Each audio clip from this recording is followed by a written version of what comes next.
The whole industry knew how much Julian loved me. He bought me a private island and built a castle on it.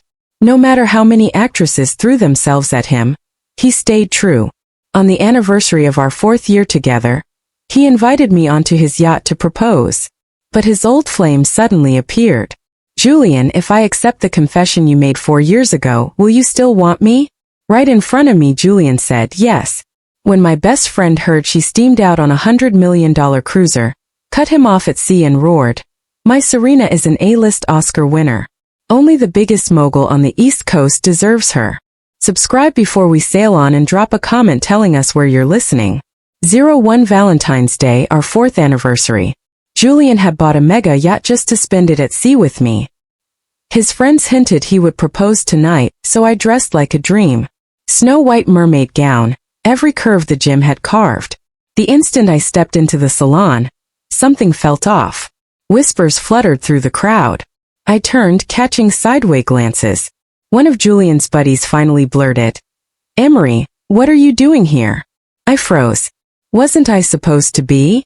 While I stood there lost, a woman in a scarlet backless gown glided over, arm tucked through Julian's raven hair, lethal lipstick. She smiled like broken glass. "Hey Emery," I knew her at once.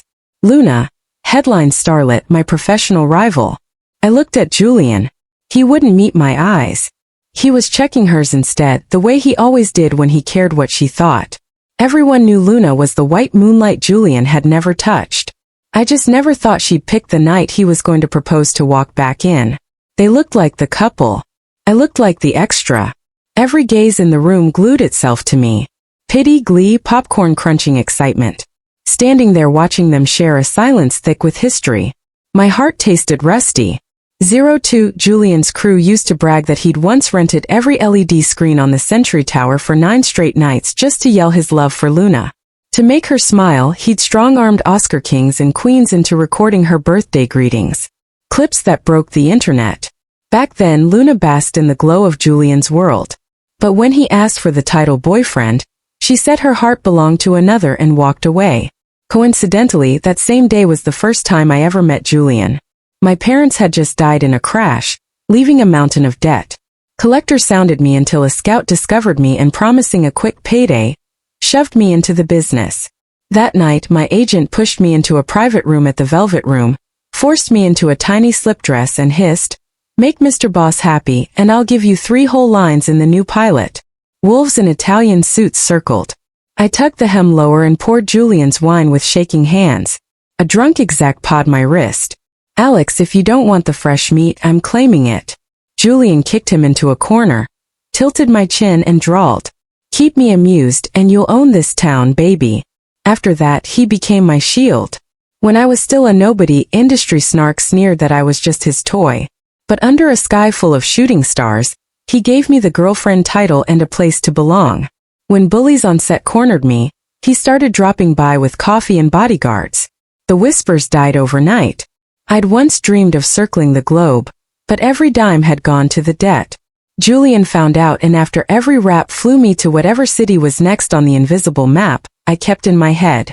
Learning I loved the ocean, he built me a castle on an island and called it our future home. Said I was the treasure he'd never trade. His friends joked that years of chasing Luna had made him an expert at spoiling women, that I'd simply won the lottery. I laughed it off because I wasn't a stand-in. Our 4 years were real, mutual lived. So I refused the boss family's money, resolved to carve my own path to stand beside Julian because I was enough, not because I was lucky. Then just when I thought our fruit was ripe, reality slapped me hard enough to taste iron. 03. Luna click-clacked over on stilettos. Smiling sweetly, she said, "Jordan, I hear Julian's proposing tonight." The room gasped. I looked at Julian. The untamable Taylor air rubbed the bridge of his nose and offered Luna an embarrassed grin. She produced a bib and box. "I flew to Milan for this bridal couture. Consider it my wedding gift to you." She shook out the dress and stuffed it into my arms. The fabric was scratchy, stitching crooked, probably some $9 factory reject. Still she beamed. "May you and Sue be blissful." Then, blinking wide eyes, "Big sis, can I be your bridesmaid?" Cornered. I swallowed glass. Julian sprang to his muse's rescue. Xiaoyan's pure-hearted. Accept her goodwill. Don't embarrass her. When did you get so petty? She's being nice and you're sulking. I looked at him for a long beat, then summoned every ounce of acting I had and smiled. Yes. Luna squealed, dove into his arms and cooed. Suji is the best. Off she went, toasting everybody on deck. I'd seen her on sets, tantrums, spilled coffee, ruined costumes, but here she played mascot. Pliant, playful, she owned the crowd. A drunk yelled, "Goddess Luna knows how to party. If only Taylor were marrying her. Serena's a buskill. Overrated Oscar bait. He'll dump her soon." They forgot I was there or knew Julian no longer cared, so the jokes flew. Luna's victorious flick of the eyes lasted a second before the angel mask slid back.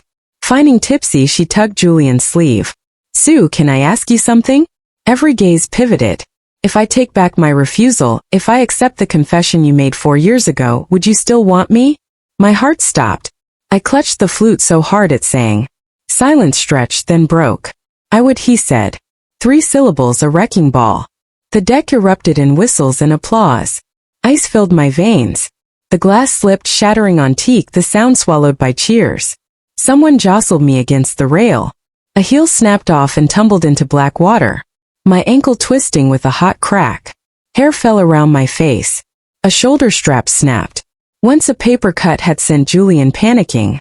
Now he was in the center, spooning cake into Luna's mouth. A buddy reminded everyone the 19-tier masterpiece was Julian's custom proposal confection. 10 layers for perfection. 9 for forever. I couldn't watch. Limped below, thumb at a message to Ava. She called back instantly. 3 minutes, baby. I'm bringing the yacht. Before I could answer, a shove from behind. Weightless, I pitched into the Atlantic and with my last breath, fired off the SOS. 04.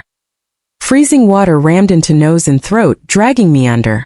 I flailed, arms clawing for moonlight. Waves punched me again and again. My strength bled away. Then a searchlight sliced the dark and engines thundered. "Serena." Ava's voice cut through the roar. She stood on the bridge of her $100 million cruiser. Hair whipping, eyes wild. "Rescue team, go, go." 2 divers hit the water, reached me, clipped a harness. Moments later I collapsed on heated teak, coughing diamonds of salt. Ava wrapped me in cashmere blankets ordered from the onboard spa. "Stay put, Sweetie S," bringing cocoa and thermals. "Julian the turd is about to become chum." Before I could protest, she barked. "Full throttle. Cut that floating disco off." Engines roared. We slammed alongside Julian's gleaming hull, forcing him to idle. Ava strode across the gangway like a pirate queen. Barefoot, dripping, blanket flapping. I chased after her, praying she wouldn't scuttle anyone. On the opposite deck, Julian and Luna were still glued together. Ava yanked them apart. "Which one of you shoved my girl into the Atlantic?" Her glare pinned Julian. The deck fell silent. Nobody crosses a sterling ace. Julian frowned. He honestly hadn't seen. Ava laughed, half crazed. "Disgusting. While you two swap spit, your girlfriend almost drowns." Maybe the side piece thought murder would clear her path to the throne. Luna lifted pacifying palms. "Miss Sterling, you misunderstand. Julian and I grew up together. We're just close." It was horseplay. Dylan slipped. I even brought her a couture gown. Ava cut her off. "Save the perfume at act." "Darling, that routine may melt Julian, but it curdles on me." I tugged Ava's sleeve. "Let it go. They're not worth your pulse." That's when Julian noticed me behind her, dripping barefoot, wrapped in gray cashmere like a refugee from a fashion Titanic. The sun was setting, the sea went strong and cold, and the gust made me shiver. Julian seemed to wake up as well. He strode over, pulled me into his arms and coaxed softly. "Serena, I'm sorry. It was all my fault. My Serena is so wonderful. Surely you won't stay angry." He thought I would melt the way I used to, forgiven with a few sweet words. Instead, I pushed him away coldly, stepped behind Ava and tugged my best friend's hand. "Let's go." Ava squeezed my fingers, heartbroken. "You should have left the cesspool ages ago." One look at Julian and his pack of spoiled leeches tells you everything. Before we boarded, Ava glanced once more at the wedding gown Luna had sent me, then flung it into the ocean with open distaste. The gesture left Luna mortified. Her face went dead white. Julian ran after us. Serena, listen. Luna's just a little sister to me. I gave a soft laugh. A little sister? The 25-year-old you cuddled while spooning cake into her mouth? The one you let declare her love during our engagement dinner? The one you answered in front of everyone when you should have stayed silent? I tugged the corners of my mouth for years and I was only her stand-in. Julian hesitated. His silence was answer enough. By then, Ava's captain had brought the Sterling yacht alongside Julian's, ready for us. Julian grabbed my wrist. Stay. I'll take you home myself and we can talk wedding plans. Ava cut in with a frigid smile. Try treating us like human beings, Mr. Voss. You never even managed a proper proposal. Let your sister almost get Serena killed. And now you dare mention marriage. My wrap slipped from my shoulders in his grip. The wind knifed straight through my bones. I knew I must look frozen and gaunt. I drew a slow breath, stared at the man I'd loved for years and said quietly, Julian, we're done. I turned and followed Ava onto her yacht without looking back. 05. A salty breeze drifted across the deck as I sat on Ava's cream-colored sofa, gazing blankly at the horizon. She sighed, lifted a thick towel and gently blotted my damp hair. Don't waste tears on trash, Serena. A guy like that isn't worth a single sigh. I managed the ghost of a smile about to speak when my phone chimed. I glanced at the screen. Twitter had pushed a trending alert. #1 on the list. Luna and Boss Air engaged soon. Before I could think, my thumb had tapped the tag. Luna's newest tweet topped the feed. A carefully staged photo of a man opposite her, fork poised to feed her a bite of steak. The wrist holding the cutlery wore a limited edition watch I knew by heart. Only 5 in the world. Julian's favorite for every red carpet moment. Her captioned, They say the greatest romance is when courage runs both ways. When I love you, you just happen to love me back. Comments exploded. Netisonen certain the blurred man was Julian. Fans showered blessings. My Suzu and the Boss Air were made for each other. Finally wishing our girl forever joy. I said nothing. Scrolling through the carnival. So what if Serena's an Oscar winner? She can't compete with our cross. Serena's bakey pics with the Air were probably staged. She just wanted clout to snare him. Gold digger move. Ava noticed, leaned over and bristled. Paid bots. Every last one. Stop reading, Serena. Another ping. I hesitated, then opened the next item. A leaked audio clip posted by a major gossip account. A male voice joked. Taylor, you've spoiled Emery for 4 years. Seriously in love, man. A beat of silence. Then the voice I knew too well. Julian snorted. Serena, she's nothing. When I'm bored, I dangle a treat. She wags her tail, grateful and goo-eyed. My devoted for 4 straight years. Imagine the rush. An Oscar queen licking your boots. She's just practice. Once little Yen finally says, yes, I'll know exactly how to give her perfection. The phone slipped and cracked against the teak deck. My fingers clenched the chiffon of my skirt. Those 4 years I treasured were in his eyes nothing but a dog's history. Ava exhaled softly. I'm right here, Serena. I tried to smile. My face felt stiff as wax. Ava set the towel aside, sat and hugged me. You know what? I've always envied you. You swallowed every insult the business threw. Never let me intervene. Even though one word from the Stirrings could have fixed it. My Serena clawed her way up on talent alone. And the trophies prove it. Her warmth stung my eyes. She gripped my shoulders.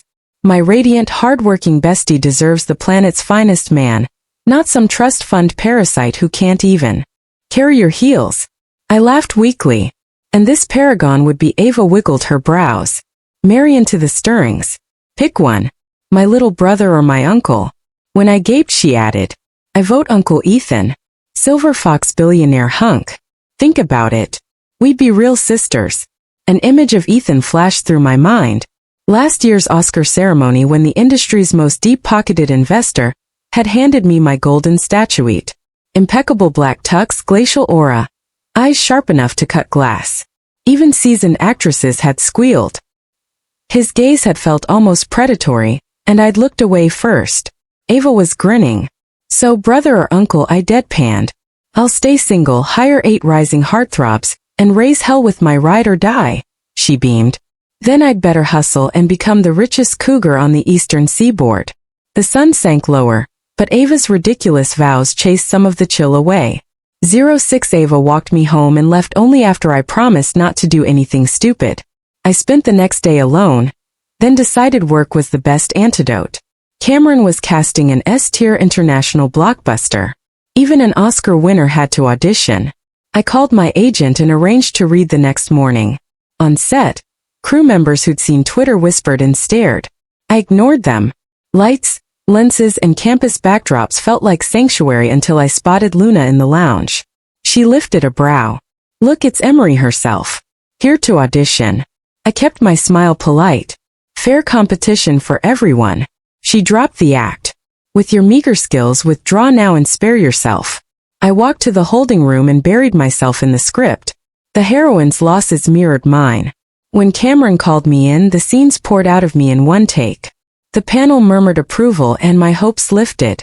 As I left, I saw the director and producer bowing toward a man in a charcoal suit. Ethan here. Before I could breathe, Ava's voice rang out. Serena, what are you doing on the lot? Kidnapping you for midnight snacks? She chirped. Ethan approached. Ava squeaked. Uncle Ethan, fancy meeting you here. He nodded at her. Settling on me. I greeted him softly. Ethan, an awkward beat. Ava blurted. Join us for barbecue? Just a greasy place outside the gate. I was certain he'd decline. Fine, he said. We froze. You sure? I blurted, then flushed. He simply inclined his head, so we trailed him to the neon-lit shack. Inside, a waiter frantically polished his table until it gleamed. Ethan sat, long fingers resting on the formica like a king on a marble throne. Order, he told me, sliding the laminated menu across. While we waited, Ava piped up. Crash at my place for a while. Grandma's turning 70 and Grandpa's throwing her the gala of the decade. I want you meeting every power player in Riverdale, looking at Ava, who is always thinking about me. My eyes get embarrassingly misty. Ava lowers her voice again. Besides, I'm afraid you'll do something stupid. Her tone flips fierce now. So you have to stay close. I need to keep an eye on you. Seeing I'm still wavering, Ava bangs the gavel. Come to the manor and help me plan Mrs. Grandmother's birthday bash. I can't juggle it alone. Done deal. She only says this to make me feel less guilty. I finally nod, having listened the whole time. Ethan's eyes flicker. The food arrives. Ava grabs a beer, chugs it, and is tipsy within minutes, cheeks glowing. Uncle, she suddenly chirps, no longer scared of him. I'm setting Serena up with my cousin. Gorgeous, young, certified talent director. A perfect match for an Oscar-winning actress. She swings her arms drunkenly. If they marry, Serena has the sterling empire behind her. She'll own Hollywood. No one will dare touch her. I want to vanish. Ava, you've had too much. Ignoring me, she asks Ethan. So how's my plan? His gaze chills. One cutting glance silences her like a startled quail. I laugh for my poor best friend. Ethan, she's drunk. Ignore the nonsense. I add solemnly. Swear on my trophies. I have 0 designs on Sterling Holdings. Rest easy. Ethan lounges back, crushes his cigarette, meets my eyes. What if I allow that design? I'm speechless. Those dark irises seem to x-ray me.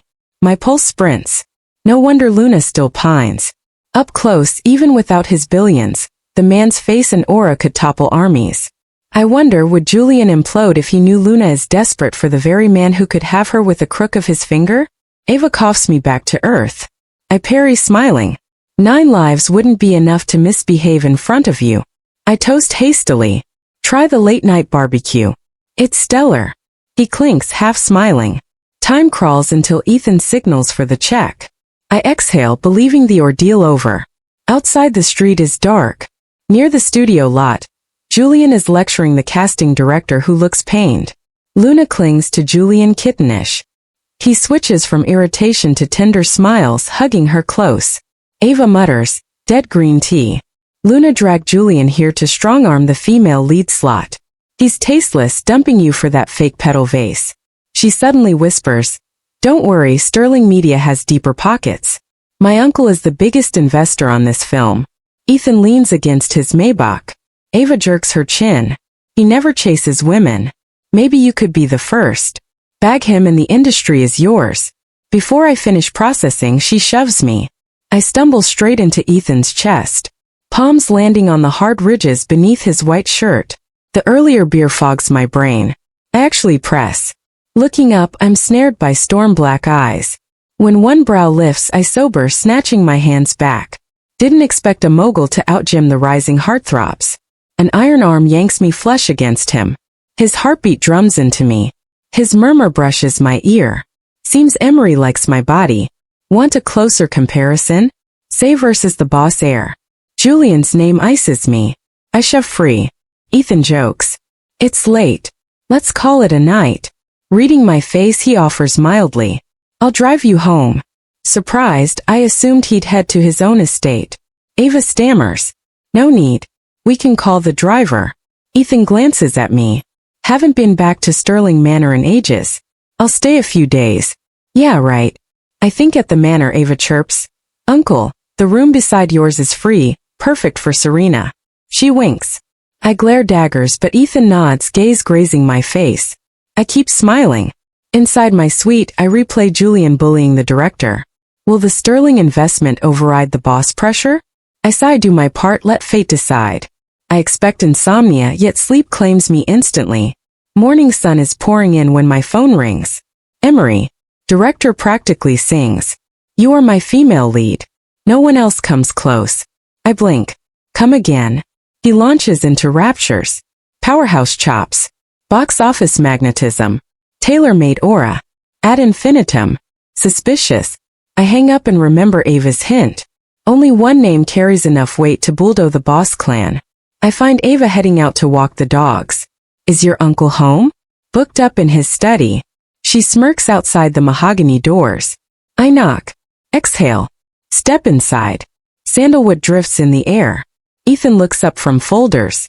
Gaze steady. Did you push me through for the lead? I ask. You have every qualification, he answers, half smiling. I mumble. Why do you sound like you know me inside out? The moment the words slip, I regret them. His eyes darken. I backpedal, bump a shelf. A photo flutters from a dropped tome. It's me, brand new in Hollywood. Face bright with rookie dreams. I gape. He watches, unreadable, shoving the picture back. I bolt to my room, heart hammering. Why would Ethan keep that shot? When did his radar lock on me? My phone buzzes. Julian. Serena, you've had your cool down. Hand the roll to Luna and I might let you come back. We're done, Julian. I remind him. I owe you nothing. Whatever I owed you, I paid in full during the 4 years I played your devoted lapdog while you ground me into the dust. Julian looked as if he couldn't believe his ears. Serena, don't tell me you don't love me anymore. Then what were those 4 years we spent together? I let out a cold laugh. Julian, so you finally remember we were together for 4 years. The memories piled up inside me, impossible to erase. I remembered the year before last on my birthday. I'd wanted to keep it quiet, but Julian rented out an entire ballroom, invited every friend to witness it, insisting he had a surprise for me. In the end, the giant screen in the hall flashed intimate photos of him and Luna, turning me into the laughingstock of the whole party.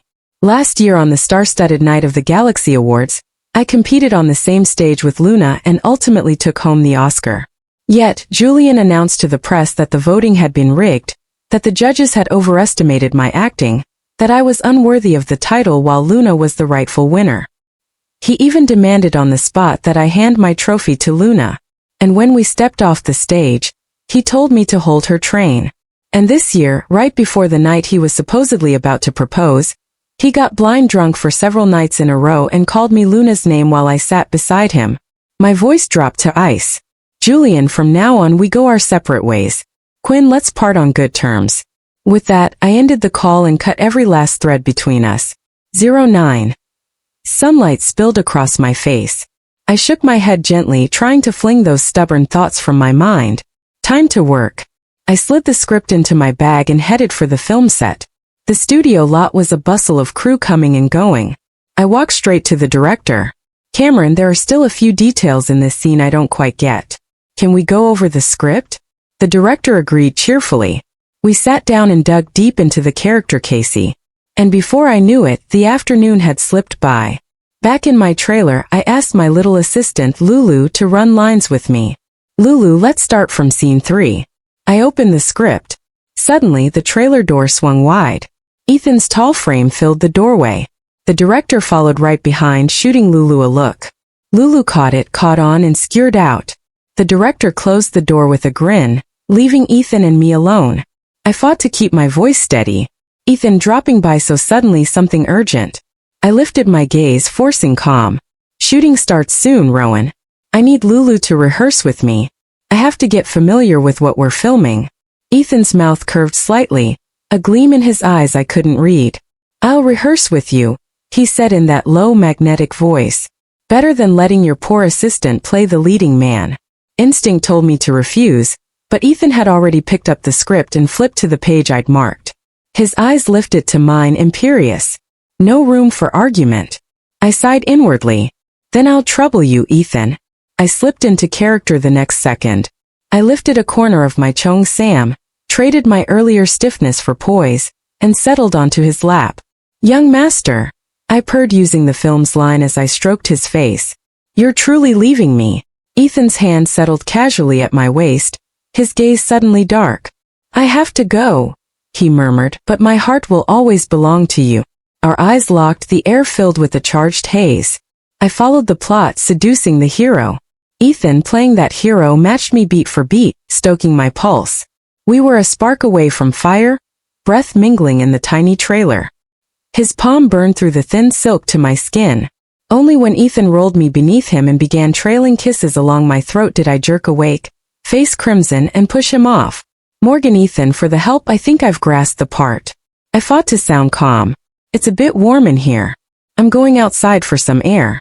While he straightened the shirt I'd wrinkled, Ethan drawled. At your service anytime. His voice carried an undertone I couldn't miss. His breath brushed my ear. That low timbre almost spell-like. My head spun, ears burning, and I all but fled the trailer. The cool air outside cleared my mind a fraction. I tried to steady my racing heart. Just then a familiar silhouette caught my eye. Luna was sneaking toward my trailer, clearly thinking no one would notice. I hesitated, unsure whether to stop her. Ethan was still inside and hadn't come out. In the end I said nothing. Luna slipped in, the door shutting softly behind her. Jamie, what's wrong? Lulu's voice pulled me back. Nothing. I smiled. Running lines wore me out. I needed air. Lulu stared, then gasped. Jamie, your lipstick is smudged. She pointed at my face and your neck. She whipped out a compact mirror. In it I saw swollen lips, unmistakable purple bruises blooming on my throat. I cursed the scoundrel Ethan silently, but kept my voice even.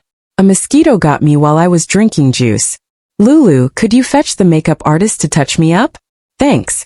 Night fell and an explosive rumor swept the crew. They said Luna had tried to secure the female lead role by throwing herself at Ethan in his trailer. Cornered, I listened to the whispers. I heard she stripped off. Wanted to reenact the script to seduce him. Pity Ethan didn't bite. He had her wrapped in a sheet and carried out. Worst part, Luna cracked. Went certifiably insane on the spot. Yeah. Screaming about loving Ethan for years, demanding to know why he only has eyes for Serena. I froze. Ethan likes me. I shook my head. Sounded absurd. Luna must have snapped from the shock. I sighed, pity stirring. She'd lost the lead and even her supporting role. She'd brought it all on herself. I walked away, deciding to think no more about it. These people were no longer part of my life. 10. Today was Mrs. Grandmother's birthday celebration. I changed into an appropriate gown and checked every detail in the mirror. I drew a breath and stepped down to the ballroom. The sterling ballroom blazed with golden crystal. Chandeliers scattered glittering light over the guests in full regalia. I hovered at the edge, watching this high society spectacle. Old money airs mingled, champagne flutes catching sparks of luxury. A commotion rippled through the crowd. I followed it. Julian walked in with Luna on his arm. He wore a perfectly cut tux, tall and dazzling. Luna glowed in scarlet silk, makeup immaculate. Every inch the siren. The stirrings had invited Riverdale's elite, including the Boss dynasty. So Julian had brought Luna as his date. His gaze swept the room and faltered when it landed on me. Brows knitting. Shock flashed in his eyes. Yet for Mrs. Grandmother's sake, he dared not confront me. Luna clutched his arm. Chin lifted triumphantly until she saw me. Then her teeth nearly cracked from clenching. Only then did I notice Ethan materialize at my side. His height cast a shield between me and every stare. "Ignore them," he murmured, voice low. I glanced up to find rare softness on his cool face. Just then Mr. Grandfather's voice rang out. "Avery, come here." Ethan tipped his head toward me and strode over. Mr. Grandfather glared, displeasure undisguised. "You brat. You're hardly a boy anymore. Bring a girlfriend home this year or I'll arrange a marriage myself. Pure business." His voice wasn't loud yet half the room heard. "Or pick any suitable girl here and we'll send the betrothal gifts tomorrow." At once the atmosphere shifted. Marriageable daughters turned hopeful eyes on Ethan. A few began priming. Ethan's face stayed impassive, but the tight line of his jaw betrayed irritation. Then he spun on his heel and came straight for me. Before the astonished crowd, he slid an arm around my waist. "Play along." He breathed against my ear. A shiver ran through me before I could protest. He led me to Mr. Grandfather and Mrs. Grandmother. His voice rang steady. "No need to trouble yourself. Allow me to introduce my girlfriend and future wife, Serena." My eyes widened. Future wife. I shot him a glare. Wasn't the act going too far? He calmed me with a look and a gentle squeeze. Mrs. Grandmother studied me, beaming. "Oh, I like this girl on sight." She took my hand. Poised, gracious, exactly what our Avery needs. She turned to Mr. Grandfather, delight sparkling. "Since she pleases you," he declared, "let's waste no time. Engage them tonight." Before I'd formed a word, Mrs. Grandmother pressed a thick red envelope cash gift into my palm. "A token of welcome. Take it." Then she unclasped the strand of South Sea pearls at her throat. Their soft luster caught every light. "The sterling heirloom," she pronounced, fastening it around my neck. I stared, stunned by the fortune now resting on my skin, the speed of events leaving me dizzy. "Isn't this too fast?" I whispered. She patted my hand, smiling. "The Sterlings care for real feeling, not empty ritual. I sense fate.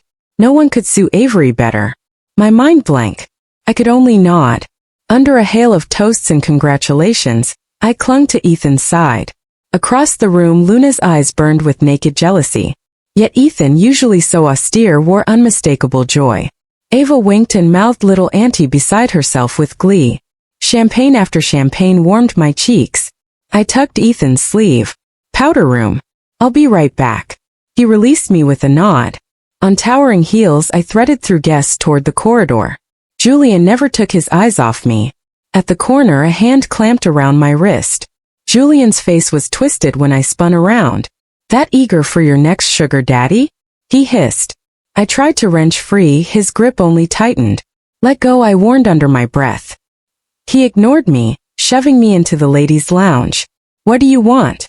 I backed against the wall. His eyes gleamed dangerously as he pinned me. "When did you climb into Ethan's bed to get ahead?" he rasped, inches from my face. "Did you spread your legs for the role?" A surge of fury rose inside me. I lifted my hand and slapped him hard across the face. I was about to whirl away when Julian yanked me back. While tearing at my evening gown, he forced a kiss on me. I struggled with everything I had, but I couldn't break free of his grip. When his hand slid up from my waist, I bit his lip in humiliation. "Riley." He let go. At that exact moment, a tall figure appeared. Ethan shoved Julian aside and rained punches on him. Julian crumpled to the floor, curling into a ball. Ethan scooped me into his arms and strode toward the upstairs changing room. His embrace gave me a strange warmth and sense of safety. Before I knew it, my arms had instinctively circled his neck. Inside the changing room, Ethan set me gently on the sofa. He knelt, straightening my rumpled dress with careful hands. "It's over," he murmured. "I'm here. From now on I'll stay with you." I looked up. He was watching me with steady attention. In those deep eyes seemed to lie feelings I couldn't read. Flustered, I pushed Ethan away and stammered. "I've torn this gown. I'll change before I go back down. You should return to the guests. It's Mrs. Grandmother's big birthday celebration. It won't look right if you're absent." He studied me for a long moment, tucking a loose strand of hair behind my ear, then said slowly, "All right, Come straight to me if you need anything. I hustled him out, desperate to shut the door so my racing heart could calm. The instant it closed, my phone buzzed. I glanced down. A message from Ava. She was updating the ballroom. After Ethan and I left, Luna tried to ingratiate herself with Mrs. Grandmother and was cold-shouldered. Julian, bruised and mortified, had meant to take Luna and flee. But when he limped back and saw his white moon Luna fawning over the Sterling family, he believed the rumor that she tried to seduce Ethan on set. He vented every shred of rage on her, slapping her in front of Mrs. Grandmother while cursing. Mrs. Grandmother was shaken. Mr. Grandfather exploded, convinced Julian was ruining his wife's birthday celebration. He ordered security to throw Julian and Luna out and declared that since the Boss family had disgraced itself, no Sterling event would ever invite them again. Reading this, I felt oddly calm. Anything to do with Julian could no longer stir a ripple in me. 11. The supporting female lead was recast from Luna to another modest, well-behaved rising star. Filming officially began. The studio lot bustled.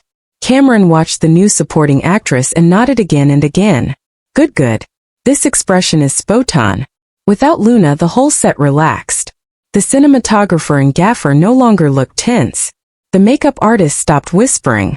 I exhaled, certain the movie could finally proceed smoothly. Absorbed in work, I caught a familiar silhouette in my peripheral vision. Ethan had come again. He stood at the edge of the set, gaze fixed on me. I frowned, puzzled. Ethan shared the vast Sterling media empire. He should be swamped. How could he visit every single day? Dylan, get ready. You're up next.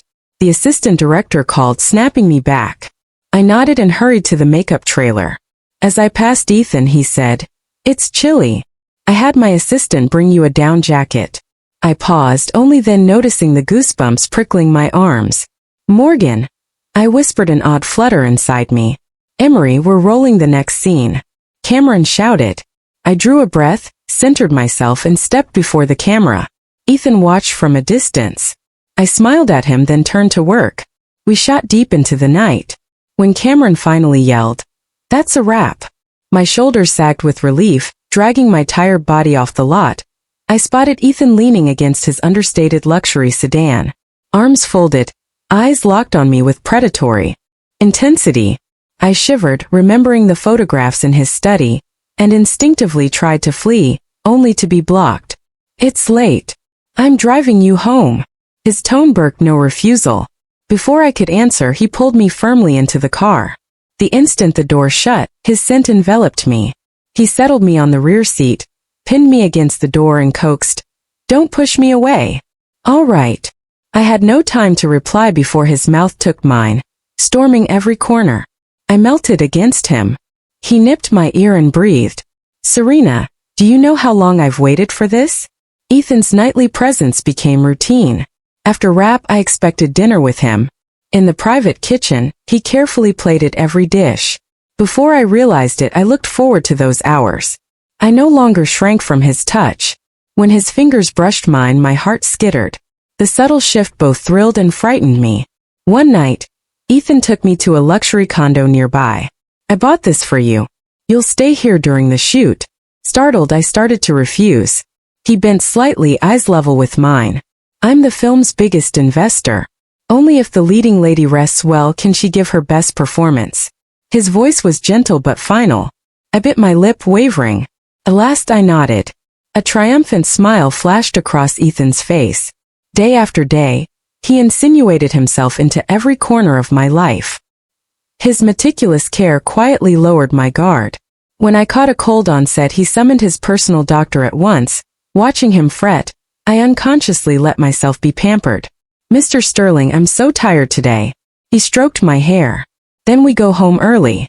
In that moment, I knew I'd grown used to him. The crew noticed. "Has Emery been harvesting yen to nourishing? She looks beautifully spoiled," someone teased. I lowered my head, cheeks hot.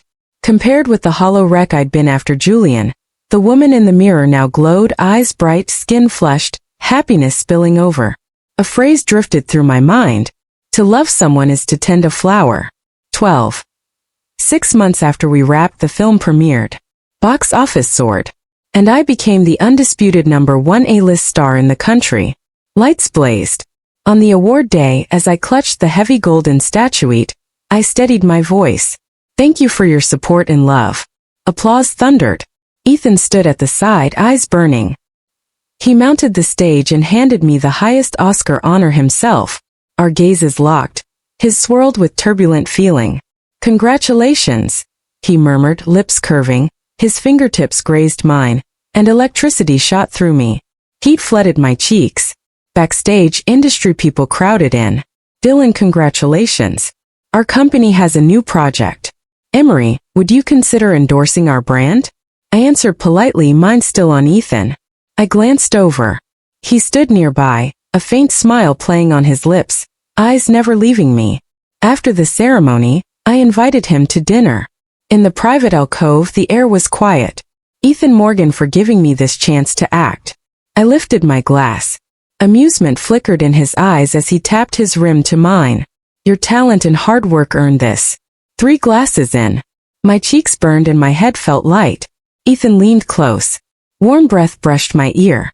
If you feel you owe me, why not repay with yourself? His arms circled my waist, pulling me flush against him. Tipsy at last. I planted my palms on his chest and blurted, Ethan, why do you hide my photos in your study? He blinked, then chuckled low. So you found them. His voice dropped. That year when I visited a set as an investor and watched newcomers audition, I spotted you at first sight. My eyes widened in disbelief. Ethan, prideful, hated dissecting his feelings. Under my relentless coaxing, he confessed. Love at first sight, long premeditated. His gaze scorched as he tested a kiss. Soft, restrained lips met mine. I instinctively melted closer, arms twining around his neck. My response made his breath hitch. Then his eyes re-ened. He crushed me to him. I nearly drowned beneath his devouring kisses. The room's temperature spiked. The air turned thick. His roaming hands drew shivers. A helpless moan escaped me. My nails dug into his shoulders. His kisses deepened as if to swallow me whole. At last he drew back reluctant, forehead against mine. His voice was, Serena, come home with me. Breath ragged. I nodded, dazed. He swept me into his arms and strode out. Night stretched, ink black, stars scattered. Inside his mansion bedroom, he set me gently on the soft bed. He leaned over me, desire blazing. Morning sunlight woke me. Every muscle act, even lifting a finger, was effort. I opened my eyes to find Ethan holding me tight, still asleep, lashes trembling in the light. I couldn't resist tracing his chiseled jaw. His eyes snapped open, dark and smiling. Good morning, my Emery. He kissed my forehead, blushing. I burrowed into his chest. He laughed softly, hand-stroking my back. I reached for my phone to check the time and froze at the top trending hashtag. Julian had publicly declared he would win me back, recruiting Oscar-winning actors to record blessing videos. I was mortified. What was Julian smoking? Ethan watched, brows knitting. He clamped my waist, voice dangerous. Serena, let's announce our relationship to the world, shall we?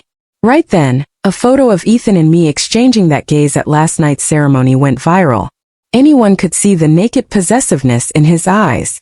While Nyson speculated whether he was my sugar daddy, I posted a photo of our clasped hands on Twitter. Not a sugar daddy, my official fiancé. Ethan instantly reposted it from Sterling Media's official account. Emery, my wife. After sending it, he flipped the phone face down and pressed me back into the pillows, murmuring against my collarbone. Wife once more, please. The end.